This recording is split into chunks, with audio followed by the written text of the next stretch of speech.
So today we're going to go through Penn and Teller, which is a Hmm. case from the Wharton 2017 casebook. It's a medium difficulty and it's similar to a BCG first round case. Sounds good.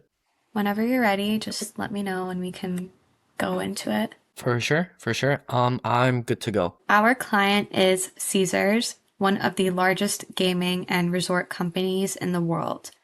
Penn and Teller have been the headlining show at the Rio Hotel since 2001, and they are currently the longest running headlining show in Vegas history. Caesars, who owns the Rio Hotel, where the duo performs in the 1,500-seat P&T Theater, is wondering if their act has become stale. Penn and Teller's annual contract is about to expire. Before Caesars has a meeting with the duo, they have asked our company's advice on whether or not to resign the act for another year. What recommendation do you have for Caesars? Fantastic. I'm Just just gonna want to know. start by, Yeah. sorry? I was just going to ask if you want me to repeat it or if everything was Hmm. okay. I think we're good for now. I'm just gonna repeat the information I've heard so far, and if I'm missing anything, please by all means let me know. I can get started with that. So our client for today is Caesars, massive gaming resort. They currently own the Rio Hotel, that's based out of Vegas, and they've owned it since 2001, so a lot of history there. And they're trying to evaluate whether they should pursue further with a specific act that's going on, or whether they should resign the act for a year. Our job today is to give a recommendation for that. Have I got all the details right? Yep, sounds Awesome. good. Great. I think I'm going to just, understand a little bit more. So a few questions that come to mind immediately is number one, I'd like to better understand the value chain of Caesars, understanding like how they make their money, if we have any information on that so far. We currently don't have information on Hmm. that. Awesome. No worries. Now, taking a further look into the acting being stale, I'd like to also better understand if we have um more information on some of the demand that, the demand for this specific act. Maybe if we could even have some sort of average ticket price, average duration, some more information on the act itself. That's not really answered right now, but maybe you Hmm. could kind of gauge off of that or see more Hmm. about Hmm. relation to like the stale part of the case. Sounds good. Sounds good. My next question, do we have any more information as to the goal itself? So I understand right now we're looking to see whether we should resign the act for a year. Is there any sort of other constraints or ideas that we should keep in mind? Yep. So the goal for Caesars is as one of the largest entertainment companies on the strip and around the world, Caesars solely cares about the company's total bottom line profitability. Fantastic. Awesome. Now I also do want to better understand a bit more about Caesars again. Do we have any information as to some of the other acts they have, some of the other features that they have, how they receive money? Otherwise, I can head on over to the framework. We don't have that information about like the variety of the shows that Hmm. they have right now in this part of the case. Okay, okay, sounds good. Just gonna take just a little bit of time to structure my thoughts and come back to you with, a plan of action on how to tackle this, if that works. Yep, for sure.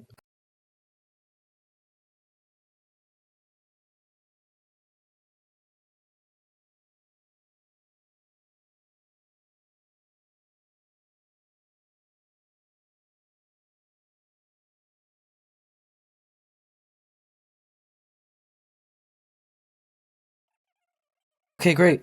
So currently there are three different buckets that I want to take a look at, and in sequential order, they're going to be revenue, cost, and then demand. So again, going towards the revenue section, there's two main aspects that I want to take a look at. Number one is the number of tickets that we will be selling for the specific act, and the second part is going to be how much we're charging per ticket. And then within this option, I would like to also, try to extend. Maybe later on, we can take a look and see if there's a different tier list that we can have, maybe some sort of bundling. We can work on the pricing from there as well. Now, moving into cost, there are two major aspects that I want to take a look at. So fixed and variable cost for this act. Now, the fixed costs I'm imagining would be, a bit more oriented towards some of the resources that have to be in place for the act itself. Maybe special effects, some sort of music, things of that nature. And then the variable would be like the wage, and this also ties into the length of the contract, as well as some of the more limited resources that might come into play. For example, the lighting or other utility bills that could come into play, among other things. Now, moving into the demand bucket. So this one is sort of trying to position Caesars as, a long-term approach, because I understand they've owned the Rio Hotel since 2001. So I'm sure they're not trying to close down anytime soon. At least I'd hope so. So within the demand, I'd like to explore three other ways to perhaps increase the amount of demand and see if it's feasible to continue with this act. So number one is going to be customer surveys, just making sure to see if A, maybe we should remove this act, or B, if there's some other way to improve this act, or another way we can market it. Number two is going to be growth. So looking into the long-term sense, do we have any sort of numbers as to previous years? I understand that the act has gone stale, meaning it's been declining.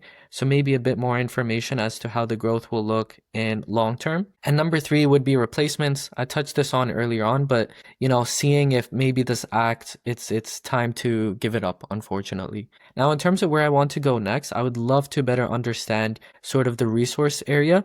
Maybe if we have an understanding of some of the tickets that have been sold in the past and the price that we've charged for these tickets. Do we have information there? Yep.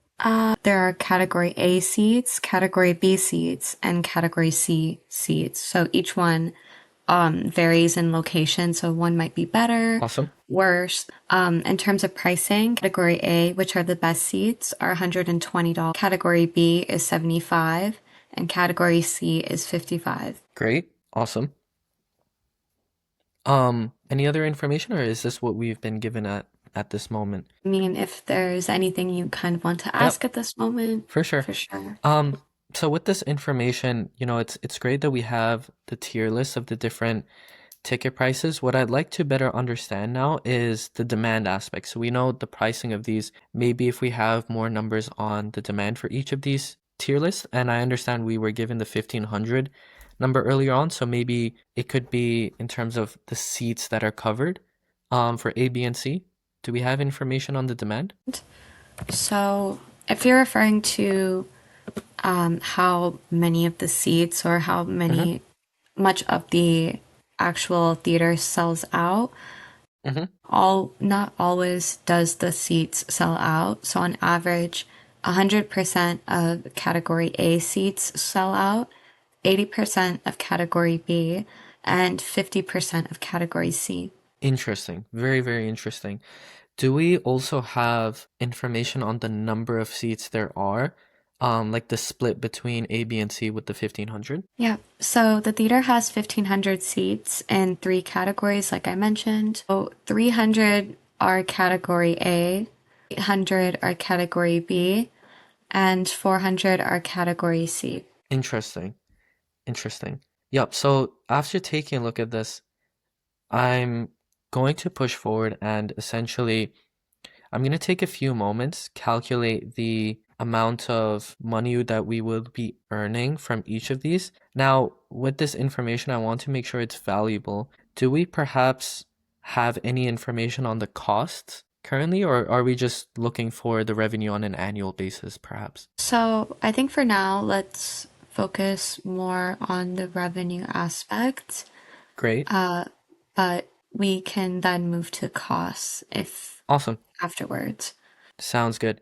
Then another question that I'm going to ask is essentially the frequencies of these shows. I'm assuming these are one-time ticket purchases. So perhaps if we know how many times the show is played on a weekly or a yearly basis. Yep, so they perform at the Vegas standard 6 shows per week, 40 weeks per year. So they have 1 day off per week and 3 months per year where they're working on other endeavors like TV appearances and book deals. Fantastic. Okay. what I'm essentially going to do now is I'll just confirm really quickly the information that I have on hand. Then I'll take a few seconds, develop a formula, and come back to you with that. And then from there, I can walk you through my math, and we can come to the annual revenue for this this company. Yep. This act. Does that sound good? Yep, sounds good. Okay, great. So I understand we have 1,500 seats in total. They're divided by A, B, and C categories. So A, the most expensive, is $120. Going down, you have 75 and 55. These are one-time ticket purchases. Now, in terms of how much the facility is sort of oriented towards A, B, and C, we have 300 seats for A, 800 for B, 400 for C, and the amount that's filled is 100%, 80%, and 50%. Yes. On top of that, some more information that we have is that they perform 6 times a week. So I'm assuming that every single day the amount that's being sold out is constant, so 180 and 50. And they perform 40 weeks out of the 52 weeks in the entire year.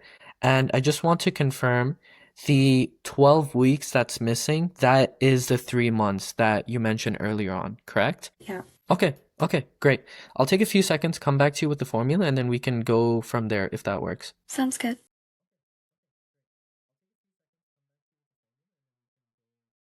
Okay, great. So the way that I'll go about this is I'll first take the percentages that we have and multiply that with the amount of seats, because clearly we're only looking for the amount of seats that are sold. So I'll multiply those, we'll get a smaller number and it'll be easier for multiplication. Then I'll multiply that with the ticket price itself. Then from there, I'll multiply that with, the 6 times per week, then by the 40 weeks per year. At first I was thinking of just multiplying it by 240, so 40 times, or sorry, 240, 40 times 6, but that might be a little too hard. So let's just stick with this for now. Am I good to proceed? Yeah, for sure. Awesome. Now, going through this, let's take the 100% of the 300, so we're just left with 300. 80% of 800 seats. Now, I know that the way that this is going to go is 10% of 800 is 80, 20 is 160. So 800 minus 160 is just going to get us, if you bear with me, 640 seats. Yep, that sounds pretty good. And then 50% of 400 seats is just going to be 200 seats. Now we're going to have to multiply this with the ticket price, the 120, 75, and 55. So 300 times 120, we'll just do 3 times 12 and then add the 3 other zeros afterwards. That's going to get us 36, and then we add the other 3 zeros. Now that's 36,000. That seems to make sense. Now 640 times 75, this is probably going to be the hardest one that we have. So the way that I will actually split this up is I'll take the 640, multiply it by 70, and then multiply it by 5, and then add those two together. So taking the 640, multiplying it by 7, we get 4,480. That makes sense. And then the 44,080. And then the 640 times 5, that's going to get us 3,200. So we're now going to add these together. Yep, math seems to be pretty good. And yep, so 48,000 is sold for B tier seats. Now C tier, finally, we're looking at 200 times 55. We'll just, again, split it 50 and 5. So 200 times 50, I'll just take the 5 from there, it'll be 1,000, add in one more zero, that's going to give us 10,000. 200 times 5 is 1,000, like we mentioned earlier on, so we're just adding in that 1,000, and we get 11,000 per seat category. Again, right now, in one day, we're getting $36,000 in revenue from A seats, 38,000 from B seats, 11,000 from C seats, and now I'm going to multiply that by 6, each of them, and then by 40. So 36 times 6 is just going to get us 216. So we're now left with 216,000. Now we'll do that with 48 as well. That's 288,000. And then 11,000 times 6 is just 66,000. So that's in a weekly basis, let's now multiply it by 40. So we'll take the 216, multiply that by 40. We'll just take it by 4 and then add the other 0 afterwards. 6, 8. So there's 3 zeros, adding in one more. So 8.64 million for A tier. And then for the next one, 2, 3, 5, 3, 8, 1. Okay, interesting. So I just want to confirm 2, 3, 5. Great. So what we're taking a look at is that it will be this, add in this, and then it will essentially be 11.52 million for the B seats. Yeah, that seems to make sense. And then 66 times 4 for 24, 26. So 264,000, 2.64 million. Yep, that also makes sense. So far in an annual basis, for the A tier, we're getting 8.64 million. For B tier, we're getting 11.52 million. And for C tier, we're getting 2.64 million. What I'm now going to do is just add them up and we will get our annual revenue. And I guess from there, we'll just hop on over to the costs to better consolidate this. So I'm not going to round. We're going to add the 6, the 1, 19, 20. So 20.16 with A and B. And then the next one is just going to be a little easier. It's now going to be 22.8 million. 22.8 million on a yearly basis for each of them. I think my math has been pretty solid so far. So just curious to know if that's the value that we'll be pushing forward with. And then with this information, I'd like to push forward with some of the costs. Yep. So just looking at the exhibit I was provided, it was very similar to your calculations. Just the only difference was instead of doing each individual ticket revenue category multiplied by the shows per week, it was just added up in total. So the 36,000 plus the 48,000 plus 11,000 to get $95,000 revenue per show. And then that was multiplied by 6 shows per week plus times 40 weeks per year. But it all ended up getting to 22.8 million. So Yeah, I think we can just... that would have been a bit easier. But thank you for that. Yeah. So Okay. I guess like you mentioned, we can move into costs.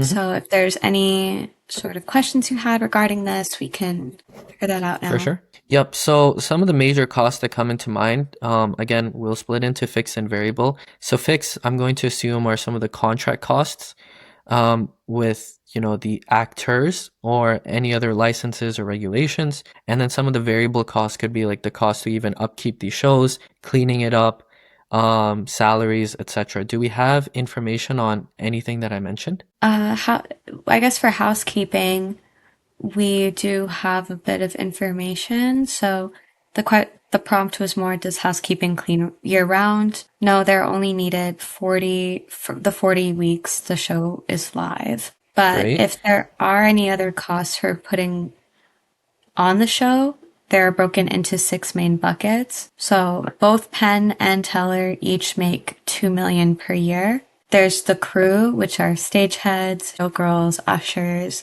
So in total, they cost $2,000 per show. Housekeeping costs $1,000 per week. The props, like doves, playing cards, those cost $200 per show. Utilities, like the lights, cost $52,000 per year. And SG&A, so like marketing, box office staff, those costs are $15,000 a month. Okay, great. So a lot of information that we've been given. I'll just clarify what I've heard so far, and then we can proceed from there. Does that sound good? Sure. Awesome. So split it up into fixed and variable. Currently within fixed, we know that Penn and Teller each get $2 million per year. I might have to think about going into this career as well. So $2 million per year, multiply that by 2, we get 4 million. And then on top of that, there's another fixed cost of 52,000 per year for SG&A. Then we have to be considerate of within the variable, we have housekeeping, we have, the doves, the cards that you mentioned, the lighting, as well as just other utilities. So in total, it's going to be $1,000 per week for the 40 weeks for housekeeping, $2,000 per show, and then $200 per show, and then $15,000 per month. That's our variable cost. Now, with this information, I don't believe I have any clarifying questions. I think everything seems to be pretty straightforward. Um, I'll develop a formula and come back to you. Now, I do want to just confirm the $15,000 per month. We're just assuming 9 months is their playing time, right? Like the 3 months are already gone, correct? So is that in regards to the 15,000 for SG&A? Um, the 15,000, yes. So they're paid 12 months per year expense, yeah. They're paid 12 months, not 9 months? No. Okay, great. So 12 months. It's good that I asked that. Fantastic. Um, 12 months sounds good. Okay, so with this information, I will come back to you with the formula and then we can tackle the problem together from there. Okay, sounds good. Okay, great. So the way that I'm going to tackle this is I'll try to treat it a little bit like algebra and I'll combine anything that has um, pretty similar points next to it. So for example, the $2,000 per show and the $200 per show, I'm going to combine that together. And that's going to just be 2,200 per show. I know previously you mentioned that 6 per week, 40 weeks per year. So that means there are 240 shows in total. So we'll just do 240 times 2,200 and get there. The second part that I'll do is I'll multiply the housekeeping, find out on a yearly basis how much that's going to cost. And then on top of that, we'll take the SG&A of $15,000 per month, multiply that by 12 months, we'll get our answer there. Then we'll obviously add in the 4 million, it's going to be pretty big, as well as the $52,000 per year of extra licensing and regulations that might come about. Does that sound good? Am I good to proceed? Yep. Awesome. So we'll start off with the 240 shows times 2,200. The way that I'll go about this is essentially I'll take the 2,200 this time and I'll multiply that by 200.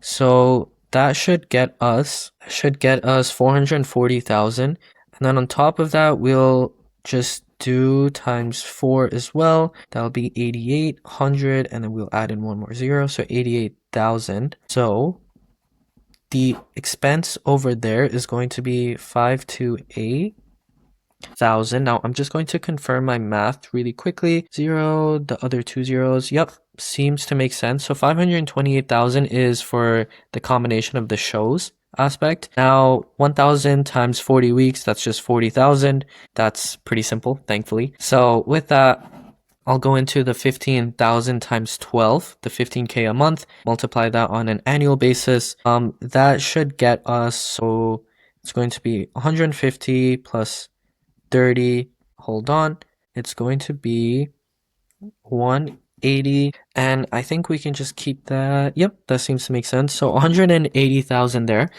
Now, moving forward into more so the fixed cost, we also have the 52,000, so I'll just write that down for now. And then the 4 million. Perfect. So now I have all of them with technically the same variable, as I mentioned, the algebra way. And I'll just add those all up together. So we'll start with the 180,000. We'll add the 40,000 to that. That'll get us 220,000.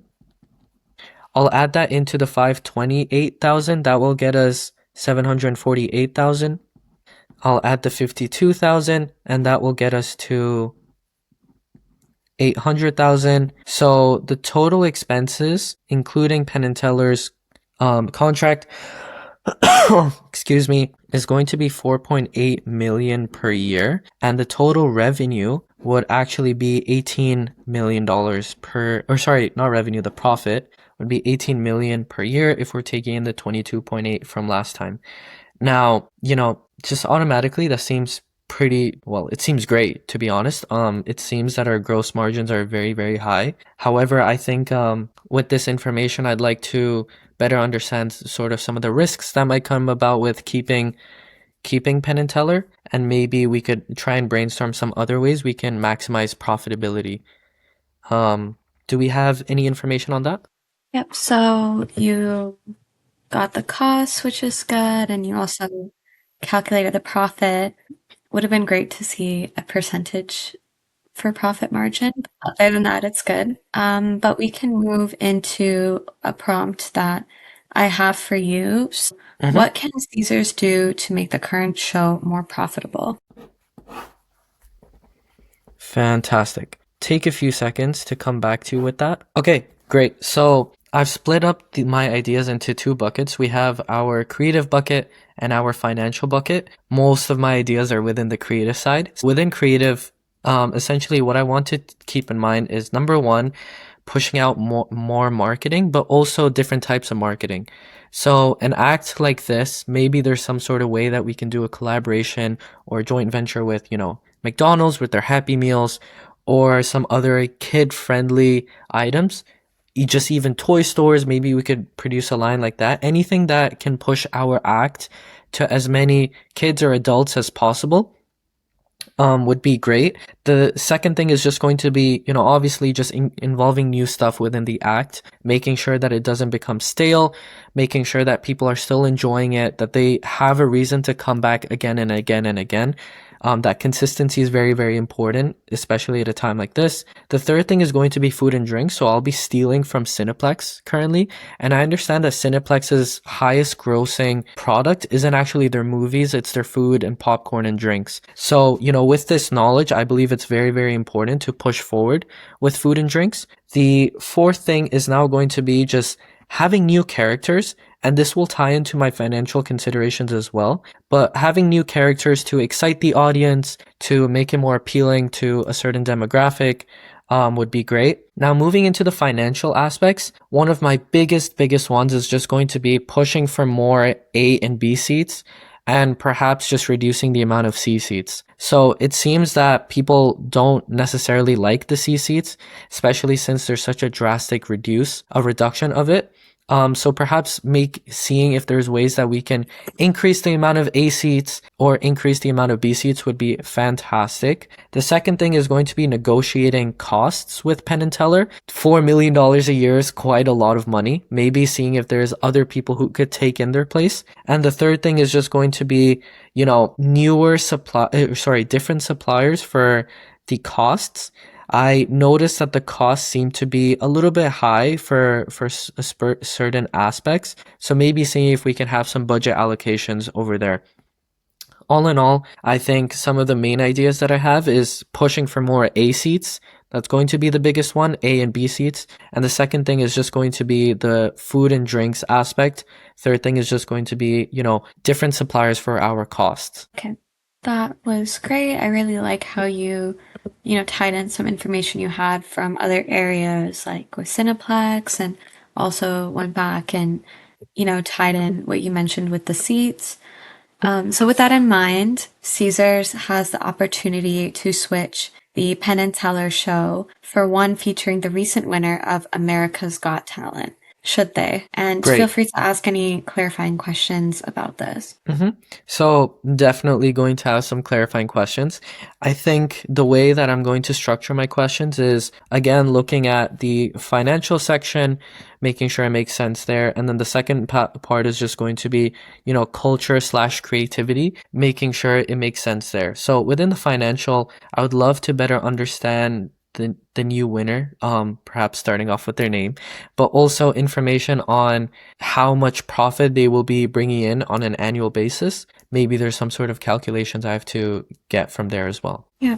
So, unironically, I don't have the name of the new person Okay. from the show, but I can tell you that the new show would bring in only 90K in ticket sales per show compared to Penn and Teller's 95K. All other sources of revenue, such as gaming, concessions, etc., from Caesars, are insignificant in this case. Okay, great. So immediately what sticks out to me is the fact that, we will be losing approximately $1.2 million if we go with this on a yearly basis, which automatically seems to be a bit of a red flag. However, I'd like to ask a few more questions before I, stick my foot in the ground. So on top of that, do we have any information perhaps on the creative side of maybe how much more demand this new talent might bring, how many more seats it might fill up, anything of that nature? exactly. I think like revenue wise, though I gave you the kind of information Okay, relating to that.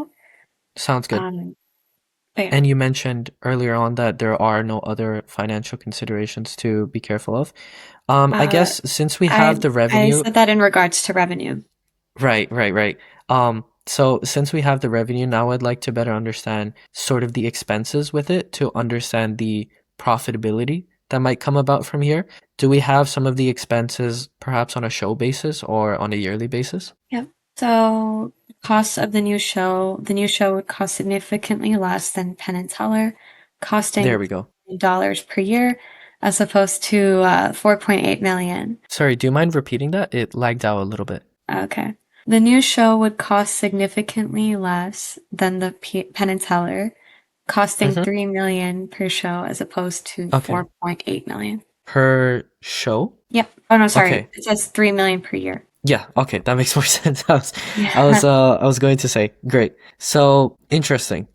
Um, Great. Now, my initial thought is to essentially just figure out the profitability straight away and figure out how much um extra profit would the America's Got Talent or Penn and Teller be.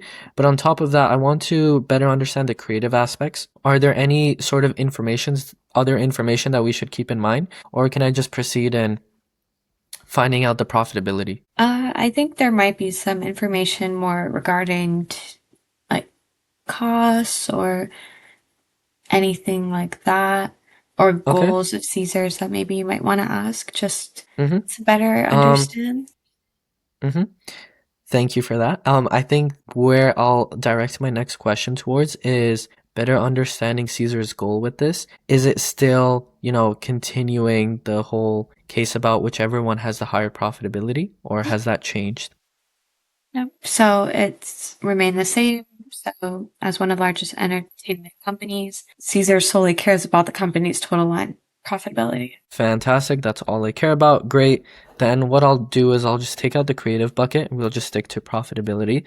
Um, On top of that, I think we have the total cost and the revenue is there from each show. I do want to confirm, however, are we sticking to the same 6 shows per week and 40 weeks per year, or is that different with America's Got Talent?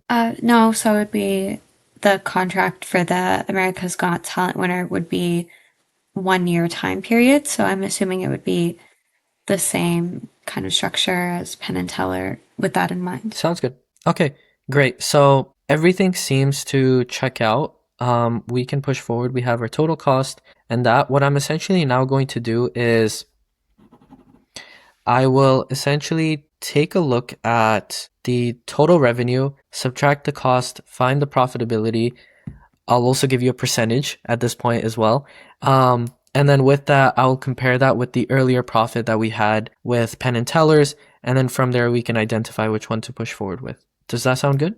Yeah. Awesome. So we know that it's 90,000 and we have 240 shows in total. We'll just do 240 times 9 and we get 2,160, but we have to add in 4 more zeros. So that's going to get us 21.6 million. In revenue, 21.6. Yep, that does also make sense with what I mentioned earlier on. So 21.6 million. Now we subtract the 3 million and we get 18.6 million in profitability. Whereas earlier on we had $18 million in profit. Now I also will try to see on a percentage basis how this looks. So essentially that's how it will go. Yep, sorry, bear with me just for a moment. Okay, great. So we're after taking a look at this, it seems that this is 85% um gross margins, which is a little bit higher than the other one, which, that's great to hear. Okay, awesome. So what I'm taking a look at and what I've derived so far is that our total revenue will be 21.6 million. Since our cost is 3 million, we can just subtract those two and we will end up at 18.6 million. 18.6 million is the total profit. That's approximately an 85% gross 85% gross margin from there. which, seems very, very positive, especially keeping in mind that early on Penn and Teller's was 18 million.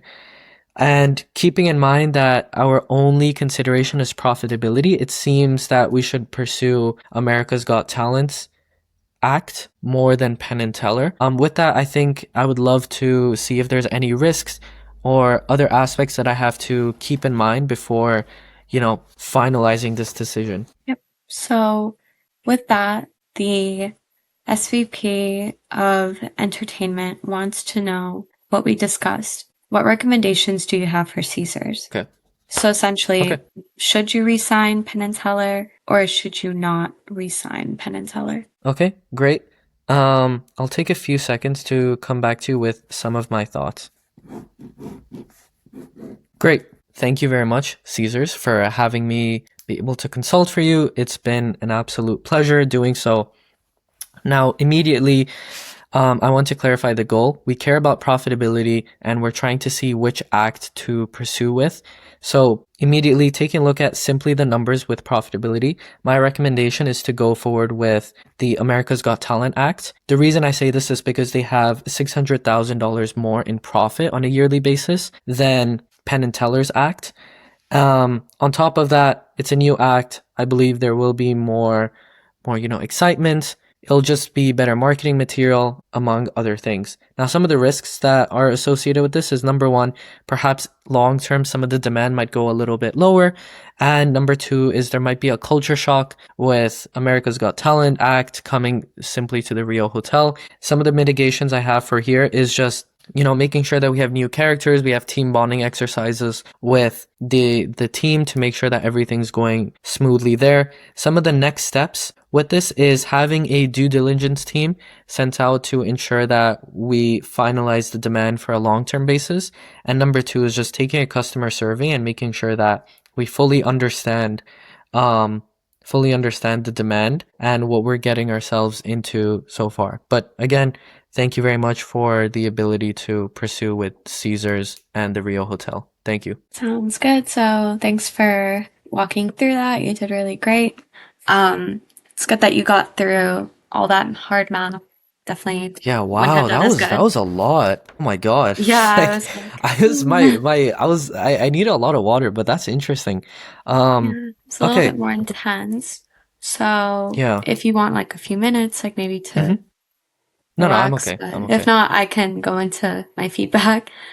Yeah, yeah, yeah, yeah. Um, Sounds good. so I guess coming back to like the beginning when we were doing clarifying questions, I would say you did good apart from you did miss a couple of Right. information and some questions more to the why of what Caesar is like, why is Caesar deciding to look into this.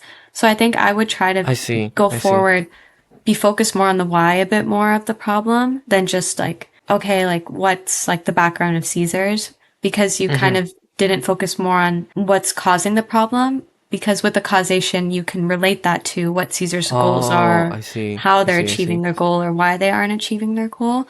So I feel like it hmm would help make the approach a little bit more holistic and you can tie it in more throughout the case. hmm In terms of the framework, you hit the profitability aspects. I wish you were a little bit more clear with like, okay, we're also going to look at revenue as well. So because you didn't really consider revenue beyond just the tickets and the show, because Caesars is a hotel. Like they do have a casino, they do have gambling, they do have other Oh, aspects too. okay. So Okay, that okay, does okay. tie it in heavily to revenue. So I feel like if you did mention that, like maybe Rio, sorry, not Rio, maybe Caesars would have been willing to take a cut in profitability from the show because they have other methods of revenue to leverage it out. So I would hmm say maybe consider that during the profitability discussion with in terms of like the tickets and the seats. At first you did miss some of the information, but then you were able like to go back and realize afterwards, which was good. But I would say like maybe in the beginning, just kind of have a clear, okay, this is what is going to make up the profitability for the shows. It's going to be ticket prices, number of seats, types of seats, size of the theater. number of shows sold, I think would make it a little bit more clear as the case interviewer, but also for Mm-hmm. yourself too. But you still got there, so I guess that's the good part. In terms of costs, you did get utilities and SG&A mixed up at first when you were relaying back the Yeah. information. So, you still got the same results, of course, but I would say just try to make sure you keep those in mind because even though in this case with the calculations, it didn't really matter whether or not you assigned one to the other. If you did do it for maybe a different calculation, it could have been a bit more difficult. Mm-hmm. And for the prompt of what can Caesars do to make the current show more profitable, it's good that you tied in other companies in the entertainment space, like I mentioned before with Cineplex. But again, going back to the beginning of the case, you didn't really consider the other hotel offerings. So, Mm-hmm. which was a Mm-hmm. part of the recommended solution was maybe you could do bundling with like other hotel offerings or leverage other aspects of the hotel to market the show or to have more people attend. But it's good that you did mention other parts of the case, like how you noticed, oh, like seats A or B are more popular. These seats should be more heavily emphasized, or we could do something with that, which I thought was really great. But overall, I thought you did have a good approach to this case. You did kind of pick up on the prompts really quickly. I would just say make sure to slow down a tiny bit. Yeah. So I think other than that, you did really great. So Okay. Thank you. I think, what's really interesting is that I think everything that you said, except the thing in the market size aspect, was like all of that would have been fixed if I just clarified what the goal was and I clarified like the entire business as a whole. I think what I need to understand is how to ask that because the way that I went about it is asking about the value chain, like how exactly does the casino make money? But oftentimes it wouldn't even just be that. I also did get a little bit confused because you said hotel and then there was casino and then there was the act, so that I was a bit yeah, confused, but I should have clarified with that. I should have clarified and just understood yeah, exactly what there was, because then in the framework I could have included that would have been pretty easy. um and I think, like, just being a bit more clear as to how I'm presenting the framework would have been helpful, but I definitely would have included the bundle thingy in the demand bucket. In terms of market size, like pretty easy fix. I'll just add labels for next time. To be honest, I was just scrambling down the information. That sounds good. Brainstorming, again, this is just the whole business model thingy. On top of that, do you think my math was good? Was I clear when I was presenting my math? yeah, for sure. And I liked how you walked through it. You mentioned any kind of assumptions that you've made, or mentioned, Mm-hmm. okay, I'm not going to focus on like the zeros right now, but I'll get back to that later and add those in just like as a shortcut to make your calculations more simplified. I will say one thing with costs that I forgot to mention earlier is you didn't consider switching costs. So the cost of switching performers, Oh, the because there was capex. actually a $2 Yeah, million switching cost. So you would have to consider that as well in switching performers. So I would say maybe try to interesting. think beyond just your normal kind of costs, but like consider, okay, this is switching contracts. Maybe there are more costs associated with it. Mm-hmm. But in terms of math, you did really great. And I appreciated that you had it mapped out really well. So Thank yeah. you. Okay, for that point, I noticed that this case was very conservative in giving information. Um, how do I go about that? Like, should I just go to you simply and just say like, "Hey, I just want to be more clear about any other information I might be missing. Are there any other hidden costs that might come about?" Or like, how would you go about that? Yeah. So I would maybe try to like prompt the interviewer a little bit and kind of mention, oh, I'm not too familiar maybe with this. Like, is like, I'm just trying to consider all sorts of costs and maybe start thinking out loud, like, what could be a cost of switching a performer? Maybe there might be like, you have to switch stages, you have to switch different things, lawyers or any sort of legal matters involved with that. So maybe that would increase the cost. So just thinking out loud, and then it would kind of lead you to asking the interviewer, "Hey, are there costs like this associated with it?" Mm-hmm. So Mm-hmm. Yeah, maybe just try to think out loud, try to prompt the I interviewer a see. little bit, or just take a step back and think, this seems a little simple. Maybe I should Yeah. ask, like ask for a little bit more information. Mm-hmm. But I understand with this case too, it was a little bit more complex in that sense. So, Yeah. So what I noticed is that sometimes I will ask these questions, like I'll be like, are there any costs? But at times I don't place enough of my own thinking with it. So then the interviewer doesn't feel the need to give me the information. But like you mentioned, if I just thought out loud and I tried to place more emphasis on it, then you automatically would have just said like, okay, you know what? I'll just give the 2 million to him. Um, rather than me just simply asking. I think that's the way that I'll go about it next time. yeah. Okay. Okay. Sounds good. Then I think with this, thank you very much. On a scale of 1 to 10, what would you rate this case? Well, your approach to it or the case itself, Just everything, all in all. 10 out of 10. I love KKC, so Okay, fair enough. I'll give myself like a 6 out of 10. But I think you were good. sounds good. I would probably say like a 8.5, like casing wise, you 8.5. did Okay. really good. Fair enough. All right, thank you very much. Hopefully you can join us for another session.